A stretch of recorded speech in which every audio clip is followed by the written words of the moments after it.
ऐसा नहीं तुम्हारे घर में पानी आएगा मेरे घर में पानी नहीं आया, तुम्हारे घर में अमृत आएगा मेरे घर में पानी आएगा, ऐसा नहीं, बराबर बराबर है जी। Abhishek ji please respond. प्रतीक भाई, अरविंद केजरीवाल जी मैं ये पूछना चाहता हूं, इंजीनियर हैं, पढ़े लिखे, वो भी असली डिग्री है, फर्जी डिग्री नहीं है इनकी, अरविंद केजरीवाल जी की। 250 MGD जो वाटर है, वो अंडरग्राउंड जो वाटर है, जो ईस्ट दिल्ली में, नॉर्थ ईस्ट दिल्ली में है, उसको हम डिअमोनाइज करेंगे, उसके बाद आरओ से हम प्यूरिफाई करके दिल्ली की जनता को देंगे। ये अरविंद जैसे सिंगापुर में है, अदर स्टेट में, अदर कंट्री में होता है। हाँ। ये भाजपाइयों को समझ नहीं आएगा। जब हम तो भाई साहब आपकी हजम क्यों नहीं हो रहा है ये बात? जैसे सिंगापुर मॉडल है, यहाँ भी आ जाएगा, आप बीच में बाधा मत बनिए। बिल्कुल। अरविंद केजरीवाल जी का क्या है, वैसे तो बड़ा हास्यास्पद है, हर चुनाव में भविष्य काल में जीते, एक दिन कर देंगे, यमुना साफ कर देंगे, प्रदूषण हटा देंगे, पानी दे देंगे। अरे भाई जब दे सकते थे 10 साल से सरकार तुम्हारी, देते क्यों नहीं हो वे? हर बार ये क्यों? चाल चरित्र और चेहरा भाफा देखिए, भाफक मर्यादा। नहीं, मैंने पहले बार श्रीवास्तव, मैंने पहले बार में भी पकड़ा था, दूसरा बार में भी पकड़ा, और वो ठीक नहीं, मुख्यमंत्री है, सम्मानित है, कॉन्स्टिट्यूशनल पोस्ट है। प्रतीक भाई, केजरीवाल जी की गारंटी। सॉरी, वो मुख्यमंत्री नहीं, बेल पे बाहर है, जेल से निकले हैं, अब उनके लिए जो भाषा। ठीक है, मैं भी मिस कर गया भाई। प्रतीक भाई तड़ी, लेकिन किसी के लिए भी भाषा का इस्तेमाल नहीं, भाषा का इस्तेमाल नहीं। मैंने पहली बार, सुन लीजिए, पहली बार मैं माननीय पूर्व मुख्यमंत्री जी के लिए किसी।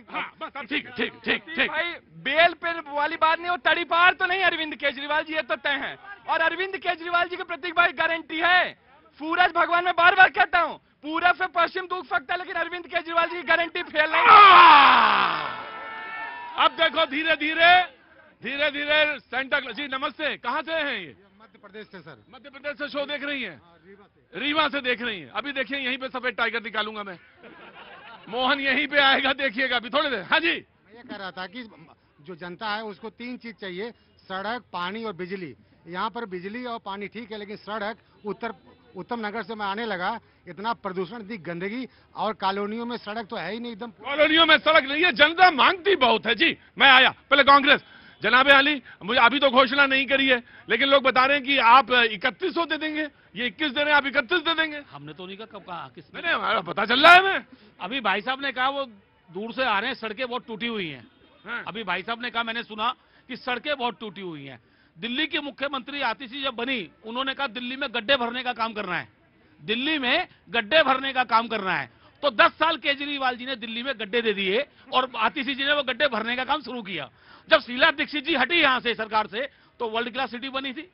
आपने अब पिछले शो में भी एक बार कहा कि शीला जी ने बड़ा विकास किया जब मैं नया यहाँ आया था। तो शीला दीक्षित जी से सीखना चाहिए काम कैसे करना है, एलजी को कोसने से काम नहीं होता। तो ये इधर का मुंह करके उधर मुंह करके बताओ ना। मैं आपको देख रहा हूँ भैया, हमारे तरफ का मुंह देख रहे हैं, हम तो बटोरने वाले हैं, जिनको बता। अरे जरा सेंटा क्लॉज मेरी तरफ देखने लगे, या नहीं, सेंटा क्लॉज मेरी तरफ नहीं देखेगा, सेंटा क्लॉज देखेगा उधर, हमारी तरफ क्या बता रहे हो? सेंटा क्लॉज भी ले आओगे आप, टाइगर भी ले आओगे, लेकिन समझाओगे भी तो आप ही की सुनते, हमारी नहीं सुनते आपकी, हमारी नहीं सुनते। असली बात सुनते। एक बात बताएं ना, ये हमारी सुनेंगे ना ये इनकी सुनेंगे जनता की। जब केजरीवाल जी दिल्ली में म्युनिसिपल कॉर्पोरेशन में नहीं आए थे, तो उन्होंने कहा था मुझे कॉर्पोरेशन दे दो, मैं कूड़े के पहाड़ हटा दूंगा। लेकिन वो कूड़े के पहाड़ पे अभी कोई चर्चा होती भी नहीं है। मैं अभी बता देता हूँ प्रतीक भाई, कूड़े के पहाड़ 2022 हमारी सरकार बनी, जाकर के देख लो, चाहे भलफा देख लीजिए, चाहे गाजीपुर देख लीजिए, चाहे ओखला देख लीजिए, आधे से कम पहाड़ बचाए, और 5 साल के लिए दिल्ली की जनता चुनी है। 5 साल बाद हम कूड़े के पहाड़ का नब्तनाबूद कर देंगे, चाहे भाजपाई उसमें लग जाए, चाहे कांग्रेस लग जाए। नंबर 1, नंबर 2 पे आ रहा हूं। ये सारा कूड़ा साफ हो जाएगा, सबको पानी मिलेगा, सबको बिजली मिलेगी। बस एक बार क्या करना है आपको? पानी मिलेगा कहां से, जमुना सूखी पड़ी है। दवाई नहीं कर दी है, एक बार चुनाव जिताना होगा ना, तभी तो सेंटा क्लॉज आएगा। कहां से आना हुआ आपका जी? नमस्ते। नमस्कार, शिमला से। शिमला से? अरे यहाँ पे आगे देखिए कितनी अच्छी जगह आप रहती हैं, देखिए कहाँ भीड़ भाड़ में आ गई आप। आपको देखने आए हैं। बहुत बहुत शुक्रिया मैम, क्या नाम है आपका? पूजा जी, बहुत बहुत स्वागत है, परिवार के सहित आई हैं। तो मैंने सारे लोगों को, सबको मैंने नाक से पहचान लिया, ये शिमला से आए हैं सारे लोग। बहुत बहुत शुक्रिया। क्या नाम है आपका? निष्कृति। क्या नाम है? निष्कृति। आपका सर? चंद्रकांत जी। और आपका? रितकृति। वाह, क्या नाम है, बहुत अच्छा। क्या कर रही हैं दोनों लोग?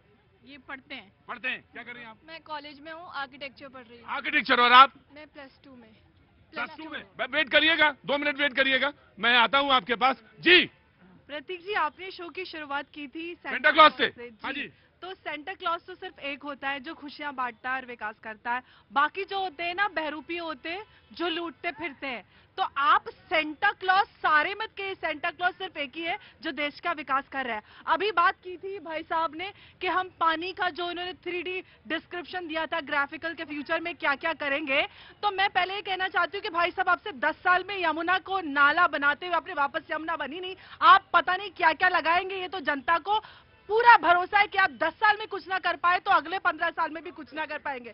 तो दूसरी बात यह कि पहले आप फ्री के लोभ देकर, रेवड़ियों की लालच देकर जनता को उलझाते रहे। जनता को 10 साल में समझ में आ गया है कि केजरीवाल जी जो सपोजिटली बहरूपी है, आप थोड़ा सा कहने दीजिए भाई साहब, बहरूपी बनकर आए थे ना सेंटा क्लॉज के रूप में, उन्होंने दिल्ली को खाली कर दिया। आज तक सड़कों के गड्ढे वहीं के वहीं हैं। मैं बच्ची से जवान हो गई, पहाड़ वहीं के वहीं है। बचपन में पहाड़ समझती थी, अब पता चला कि भाई साहब वो कूड़े के पहाड़ थे।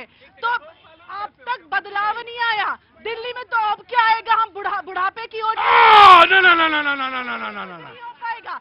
तो मैं सिर्फ दिल्ली की जनता से कहना चाहती हूँ कि रेवड़ियों की लालच में और 2100 की लालच में आप अपने घर वालों की और अपनी सांसों को छीनने ना दीजिए। ये बहुत इंपॉर्टेंट है। 2100 से याद आया कि सांसद है बांसुरी जी, उन्होंने कहा कि एक योजना 2 बार कैसे रजिस्टर्ड हो गई। आपने 1000 रुपए के लिए फरवरी में घोषणा करी थी महिलाओं के लिए, फिर वही योजना फिर से आप ले आए और कह दिया अब 2100 देंगे। एक ही योजना को 2 बार रजिस्टर करते हैं आप। मुझे 2 मिनट दीजिएगा, सारे प्रश्नों के जवाब दूंगा इसमें। और मुझे मैं माफी के साथ कहूंगा, माफी के साथ कहूंगा, सवाल सारा आम आदमी पार्टी से है, सरकार इनकी है, तो लिहाजा इन्हीं के पास आना पड़ेगा। ठीक भाई, हिंदुस्तान के अंदर लोकतंत्र है, जनतंत्र है, जनता मालिक होती है। हाँ। अरविंद केजरीवाल जी ने 2015 में जो भी वादा किया, 2020 में वादा पूरा किया और चौराहे पे खड़े होकर के बोला हिंदुस्तान का भारत के इतिहास में पहला नेता था कि हमने कार्य किया तो वोट दीजिए, नहीं मत दीजिए।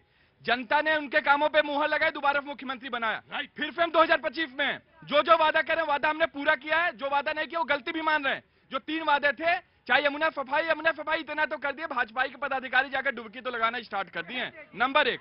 नंबर 2, प्रतीक भाई, अरविंद केजरीवाल जी को भारतीय जनता पार्टी ने झूठा षड्यंत्र करके जेल में डाल दिया।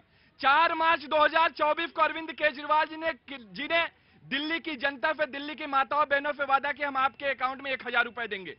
इन्होंने अरविंद केजरीवाल जी को जेल में डाल दिया, पूरा का पूरा षड्यंत्र कर दिया।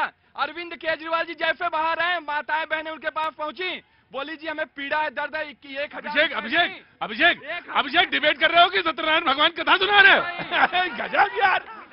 तब तक भगवान जी प्रकट हुए, नाव जो थी पानी में जाने लगी, डूबने लगी, तभी भगवान प्रकट हुए। अरे यार अभिषेक, गजब यार तुम यार। भगवान के घर देर होता है, अंधेर नहीं होता। भाजपा कितनी भी कोशिश कर ले, षड्यंत्र कर ले, जो रेवड़ी अरविंद केजरीवाल जी डंके की चोट पे देते थे, देते हैं और देते रहेंगे। ये कुछ भी कर ले, रेवड़ी हटने वाली। अरे तुम कभी कभी कांग्रेस का भी नाम लिया करो। अरे कांग्रेस ही तो हिमाचल में दे लेना। कांग्रेस को तो यकीन ही नहीं रहे। गजब है लोहिया जी। ये मान रहे हैं कि वो जनता को रेवड़ी देती कि यही नहीं, मैं तो देखिए साहब, मैं तो चादर लेके बैठा हूँ और भीख मांगने में नंबर अव्वल दर्जे का आदमी हूँ। इनके लिए अगर कुछ भी मिल जाए तो मेरे मांग लूंगा मैं।